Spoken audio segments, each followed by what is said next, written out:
Shalom, shalom. First and foremost, we give all praise, honor, and glory to Yahweh, by Hashem, Yahweh Shai, by Hashem Rakakwadash. Double honor to my elder apostle, Great Millstone, rule well and teach well. Shalom, Mr. Brother Swan from the Great Millstone, Dallas Camp, coming at you with a quick lesson through the spirit and power of Yahweh, by Hashem, Yahweh Shai.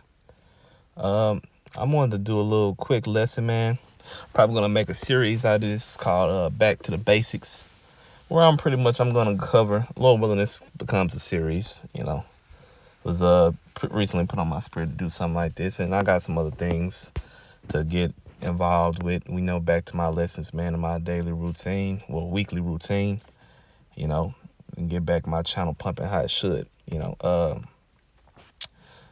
Also, like I said, it's gonna be called series gonna be called Back to the Basics. So just gonna be getting pretty simple, not simple, I don't want to use that word, pretty much like milk scriptures, like Hebrews the 5th chapter says, scriptures that we usually use that to bring Jake in, to stir up Jake's minds into remembrance, like the scriptures say. Because like the scriptures say, dang, I forgot that scripture. Let's go. What the Lord said basically about how we once knew these things, we forgot them. All right. Because this is our heritage, man. But it was beat out of us through what? Transatlantic slavery, man. Okay. Through that transatlantic slave trade of you so-called Negroes, Latinos, and Native Americans, man. Our heritage was beat out of us, man. Okay. But I only got 29%. So Lord willing, I can wrap this up in a decent matter. So this is Deuteronomy 28:68. And the Lord Yahweh, by Hashem Yahweh Shai, okay, shall bring thee, which the name of the Heavenly Father is Yahweh, by Hashem, in the name, Yahweh Shai, his son named Yahweh Shai, whom the world only calls Jesus Christ. I'll explain that for you newcomers. And the Lord Yahweh, by Hashem Yahweh Shai, shall bring thee into Egypt again with ships. Okay? Now, this is a lot of for a lot of brothers, this was the this was the precept right here to get us further into this thing, man. Okay? For a lot of brothers, this was the precept alone. Of course, the whole volume of the book, of course. But this instantly clicked for a lot of brothers, man. Like, hey, we didn't even think about Egypt or nothing like that. But we knew, we watched the movie Prince of Egypt and how the Hebrews were slaves to the Egyptians and, so on and so forth. Okay. But it said again with ships. That's all we did was learn about when we grew up here in Babylon the Great. What did we learn in history class? About how we were slaves on ships, man. So that instantly clicked for a lot of brothers, man. Also, I'm going to prove to you into this lesson today, like, hey, this ain't just no so-called Negro, man. This is not a Negro thing. This is not you so-called Negroes, you come from the tribe of Judah, Benjamin, and Levi, man. Judah, you American Negroes, also the ones out there on the west coast of Africa. Benjamin, you West Indians, man. Are you Jamaicans? That's a Benjamite. Levi, you Haitians, man. We was on the west coast of Africa, man, and still a lot of us over there, mixed in there with Ham. All right, Ham is the one Ham was those Egyptians, man. That's not our people. Okay, let's break that down. Let's get that out the way. Okay. So when they was telling us black people sold black people into slavery, like, nah, man. Now, but believe it was some off-the-wall Jake there that was doing it too. But that was Ham selling Israelites into slavery, man. Okay? Majority. Okay? Let's get that clear as well. So let's read this again. And the Lord Yahweh shall bring thee into Egypt again with ships. All right? So before we continue on the rest of that, let's go. It shows you the Lord said he gonna bring you into Egypt again with ships. All right.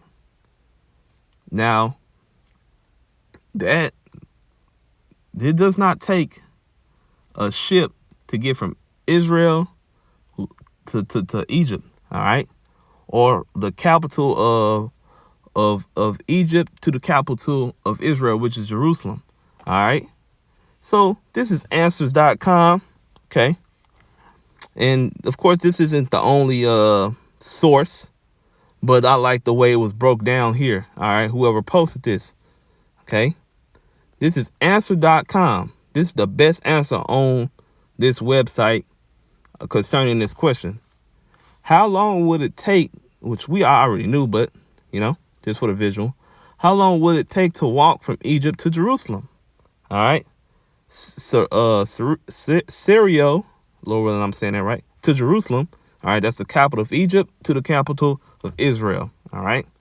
It's about 312 miles. That's not that long of a walk, man. That's like fucking Dallas to Houston, something like that. That's not that long of a walk. All right. At an average of 3 miles per hour, the average walking speed, that's 104 hours of walking time. Figure to about 2 weeks. All right. Because, you know, who's going to walk? No one can walk 104 hours straight. You'll die. Your damn legs will give out before you can fucking finish that walk. All right. So figure about 2 weeks. All right. So, cause that's you gotta eat, you gotta rest. All right. Then you gotta get back on it. Okay. So about 2 weeks, roughly. All right. So that's not a long walk at all from Egypt to Israel. All right. So you wouldn't need, plus it's landlocked. All right. Israel to Egypt is landlocked. So you don't need to you can't take straight there. You can't take no ship there. All right. 2, you don't need to take a ship. You could just travel on horseback. All right. So that, and like it says here, traveling on foot would only take you 2 weeks. But what? We spent 40 years in the wilderness, going in circles. The Lord had us going in circles. Why? Because Jacob was being wicked. When I say Jacob, I mean Israelites, served for Jacob. All right, our forefather, which his name was later on changed to Israel. Let's get that out the way as well. The Lord had Jake walking around in the wilderness for 40 years, man. Because he wasn't going to let that generation, that unbelieving generation that came out of Egypt to walk into the land, man. Moses didn't even make it, man. Hey? So, that now that we got that out the way, to show you that what? This is talking about a different Egypt, man. Let's get the word Egypt. Montezarium, all right? Land of the Copts. All right, here's the real definition. Double straits, man. All right, upper and lower.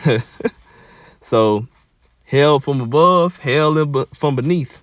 All right, which the hell represents a condition. All right, so double straits. You're in bondage. Okay, that's what Egypt represents. And that's what the children of Israel was in. We were in bondage. We was in captivity in Egypt. All right. So let's read the rest of this verse. And the Lord Yahweh, Ba'ashem Hal shall bring thee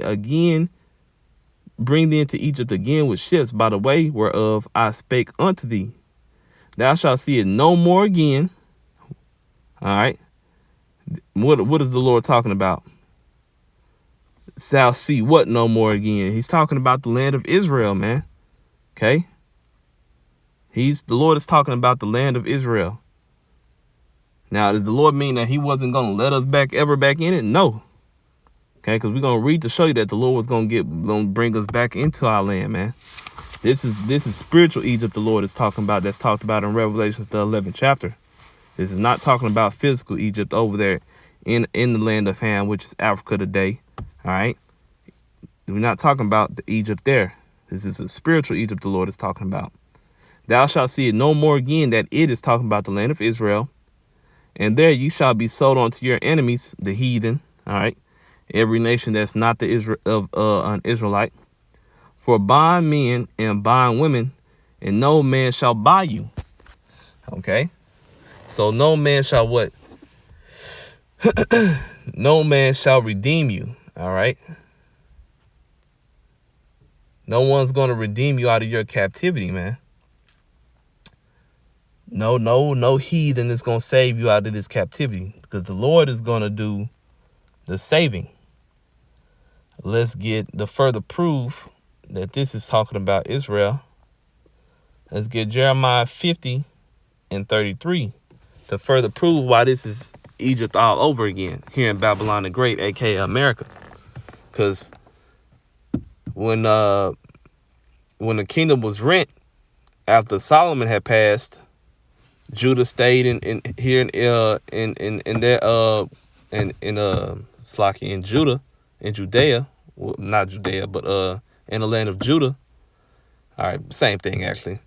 But in Israel, they went their way, man, and back into the land of Israel, and they continue to follow after the ways of the heathen, man. All right. So that was back when we had our own. Well, that's back when we was in the land of Egypt, man. I mean, not in the land of Egypt, in our land of Israel. Okay. When Solomon had passed. Okay. But now, well, since then, after that, the Lord had the Assyrians come through, almost take Judah. When I say Judah, I mean the southern kingdom. But it didn't happen. All right. But the Lord had it to where the Assyrians end up taking Israel into captivity. Okay. And Israel served that captivity for quite some time, man. All right. And when Israel finally got out of that captivity, they sailed around, all right, up underneath the land of Ham, back here in Israel, man. Okay. So let's read this real quick. And you can read that in 2nd Esdras to 13th chapter in the Apocrypha, man. 40 to 45th verse. I'm not gonna get it because, like I said, I don't want this to be too long. Thus said the Lord of hosts, the children of Israel and the children of Judah were oppressed together. All right. So this, I said, this has not happened. All right. Now let's speak about this. Judah, why Israel was serving that Assyrian captivity, Judah was going through the Babylonian captivity, Persians in the Mede captivity. All right. Around about this time, Israel was getting out of that Assyrian captivity, man. All right. But Judah was still in this region over here on the eastern hemisphere of the world, serving then after the Persians and the Medes, we were serving the Greeks, which were Edomites, and then we served under the Romans, which were Edomites. All right, self-proclaimed white people. Judah was still over here going through captivity, man. While Israel was over here in the Americas, all right, what they call today, northern and southern of Americas, all right, living life, okay, and we're oppressed together, all right. So when it was there, this is Jeremiah. So Jeremiah, he ain't talking about no ancient Egypt, okay. What is he talking about? Let's keep reading. All that took them captives held them fast, and they refused to let them go. All right. So all those that took them captives was Esau, Edom, and the other nations, man. Okay. All of they during the transatlantic slave trade, man. Okay. They took Judah and Israel together, and they refused to let them go. Let's read. Before we read, let's get this article. This is browns.edu. This is a college website, I believe. Colonial enslavement of Native Americans included those who surrendered to. All right, let's drop down. Let's get the main points. An image from 1595 depicting conflict between Native Americans and Mexico in Spanish colonists, led by Francisco de Monan T-O. All right. Let me see if I can zoom in. Those guys with swords and guns, those are Edomites. Okay? Those are Edomites. Those ones that you see, those are Israelites, man. Those Native Americans, those are Israelites. That's the northern kingdom. All right? But you northern kingdom, especially you Issachar, you dumbass Mexicans, man. You believe that you are these guys, man. You believe that you're these guys. But wrong. Okay? You're the Native Americans, all right? So-called Native Americans. Native Americans were what? In Mexico, all right? And Spanish colonists, which were Edomites. Okay? Spanish ain't nothing but a derivative of Latin. Okay? So you are not you are not no Mexican. You are not of a Spanish descent. You are of an Israelite descent, man. So let's read these two main points right here. Actually, let's just read this right here, and I don't need to read the rest. Native American slavery is a piece of the history of slavery that has been glossed over. And that's a damn fact. That's a damn fact.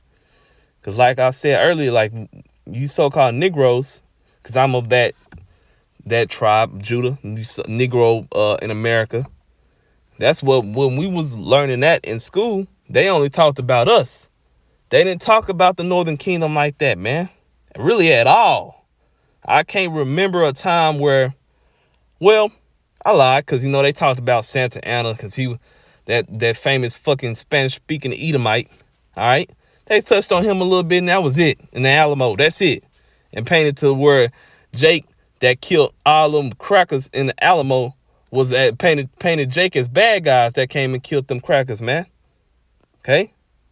But the real good guys was Jake coming there to kill them. Because they was embarking on their land, man, trying to take them over, man.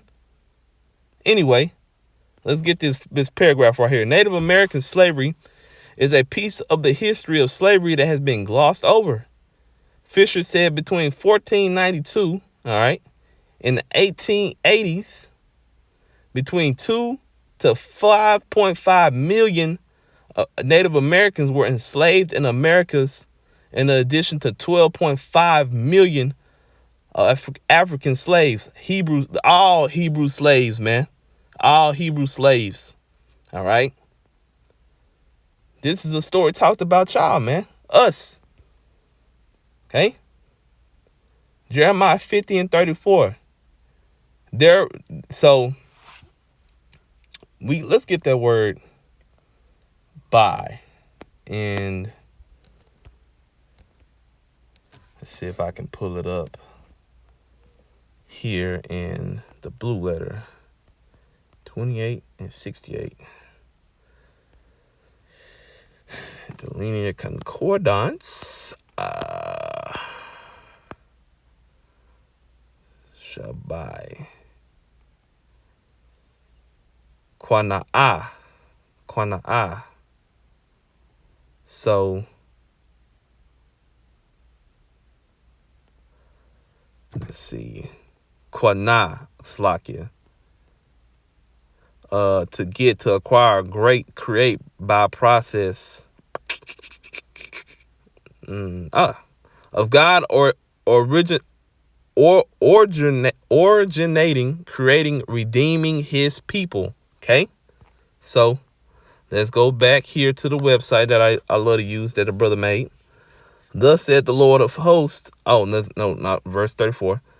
Their Redeemer is strong. All right. Now this is a different word. Ga'al. To redeem, act as kinsman's redeemer. All right. So the Lord Yahweh Shem Shai, all right, our Redeemer is strong. The Lord Yahweh Shem Shai of hosts, of armies is his name. He shall thoroughly plead their cause, that he may give rest to the land and disquiet the inhabitants of Babylon. All right. So to disquiet, what does that mean? To tremble, to quake, to rage, to quiver, be agitated, be excited, be to be worth wrath, be wrath, all right, which is short for wrath, all right. So the Lord is gonna come and redeem his people, man, all right. Not no heathen, man, okay. The Lord's gonna do the buying back of the children of Israel. But let's go again, man. Deuteronomy 28:68. Oh, hold up, let me see. Spirit, witness, Israel. Let's see.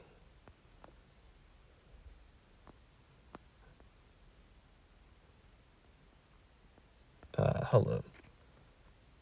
Slakia. Children of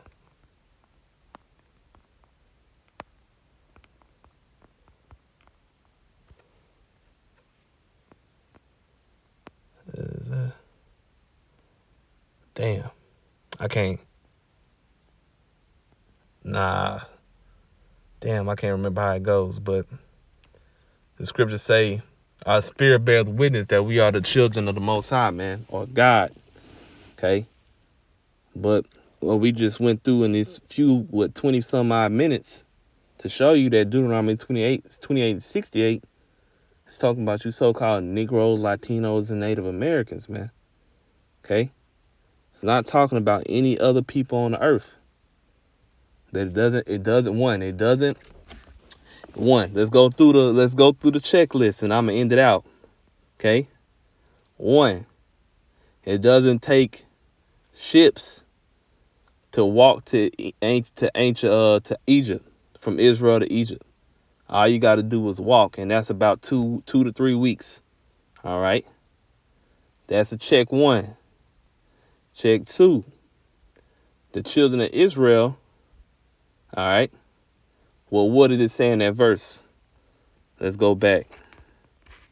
Let's go back to the main point, where the Lord said, "Thou shalt see it no more again." All right. That it is talking about the land of Israel, man. Okay. We hadn't even made it there yet. If the Lord was talking about ancient Egypt, man, because we were still wandering around in the wilderness. So this is a future tense. We had already made it in the land of Israel. The Lord had already set up kings, King Saul, King David, King Solomon, so on and so forth, and all those other few righteous out of Judah and all wicked out of Israel. The Lord already raised them up, and they all came, went, and died. All right. And then the Lord kicked us out of the land by the way of the heathen. All right. So that shalt see it no more again. All that time had passed between that one little verse. Okay. And the Lord kicked us out of the land. Why? Because we transgressed these laws. So that's 2. Shall see it no more again. That we have already went through that process. Now we're here in Babylon the Great, where it says here in verse 34, we in Babylon. Babylon and Egypt are synonymous with one another. Okay. It's not talking about ancient Babylon either. It's talking about new Babylon the Great, aka America. So that's 2 checked off. 3. Let's just keep going down the list till I run out. Judah and Israel has not served a captivity together since ancient Egypt. And we're reading out of Jeremiah. Jeremiah ain't talking about ancient Egypt, bro. The Lord destroyed that place. Plagued it till it was nothing left.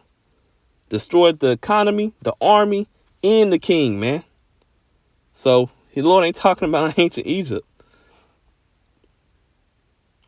Okay? And it says the 4 and final. It says the Lord Yahweh Shem Shai is going to redeem his people out of this captivity that they're once again going to serve together. All right. What did we just read in that article about those quote unquote Native Americans, which was the northern kingdom, Israel, and those Africans that was on the west coast of Africa that got put into slavery during the transatlantic slave trade? That was the southern kingdom, man. Okay. So Now we have been in that hard. Lord has delivered us out of what, that hardcore bondage, but we're still slaves here, man. Still got to get up and work. Hell, I got to go there in the morning. So we still got to get up here and work, man. And we're still slaves here. Lord is still having us in bondage to this day. But we're in the time process where verse 34 is finna come to pass, man.